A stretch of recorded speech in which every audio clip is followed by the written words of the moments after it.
Bismillahirrahmanirrahim. Şu anda Batı Afrika ülkesi Benin'in Sabah şehrin Katuka köyündeyiz ve burada çok büyük bir kabile var. Fulata kabilesi. Eski camileri budur. Burada namaz kılıyorlar. Çok dinine bağlı bir köydür ve Allah nasip ederse onlara da yeni bir cami yapacağız. Doğaya zarar vermeden, ağaçlara zarar vermeden şu alanda onlara yeni bir cami yapacağız. Camiyi de 22 Temmuz 2023'te şehit olan ve aynı zamanda Umut Kervanı çalışanı olan Şehit Sacit Pişkin adını veriyoruz. Rabbim hayırlarını kabul etsin. Katkı sağlayan herkese teşekkür ediyorum. Gerçekten cami çok isabetli bir yerde yapıldı. Rabbim kabul etsin inşallah. Allah'a emanet olun.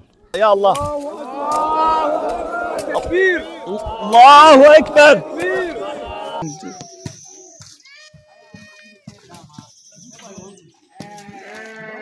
هذا البلوكي قد بدأت صناعتها ولله الحمد.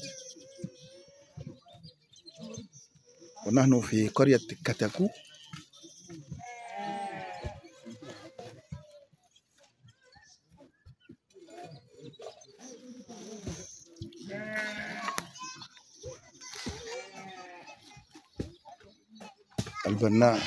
البناؤون بدأوا أعمالهم ولله الحمد. نسأل الله سبحانه وتعالى أن يتم.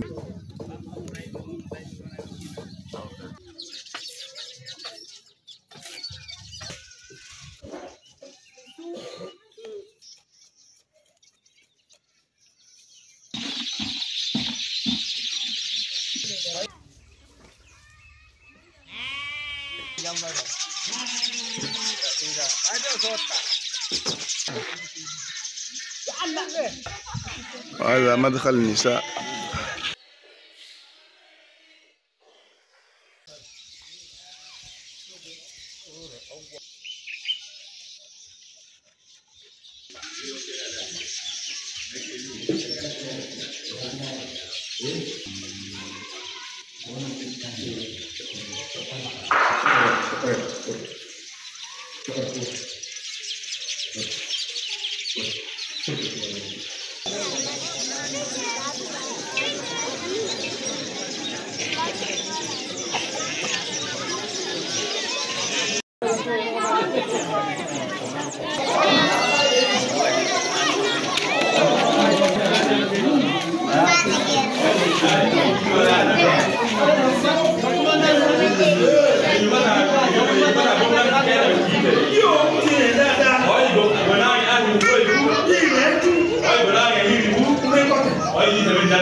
أشهد أن لا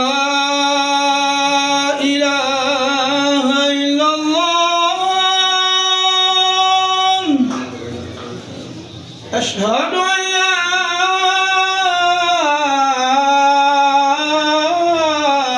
إله إلا الله.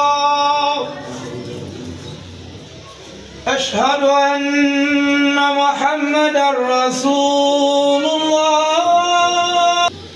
أشهد أن محمدا رسول الله.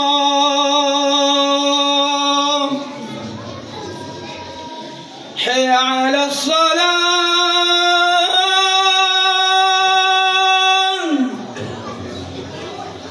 حي على الصلاة.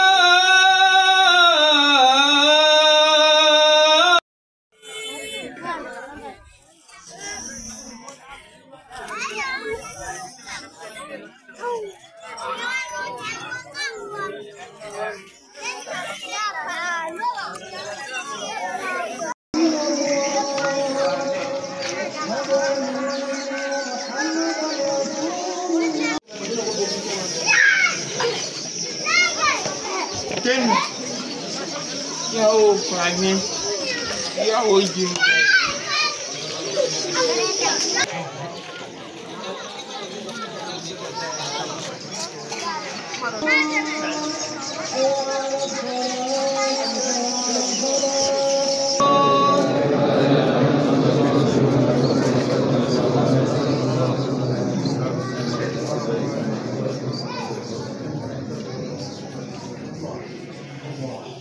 الله أكبر.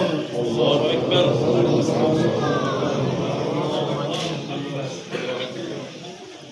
الله أكبر.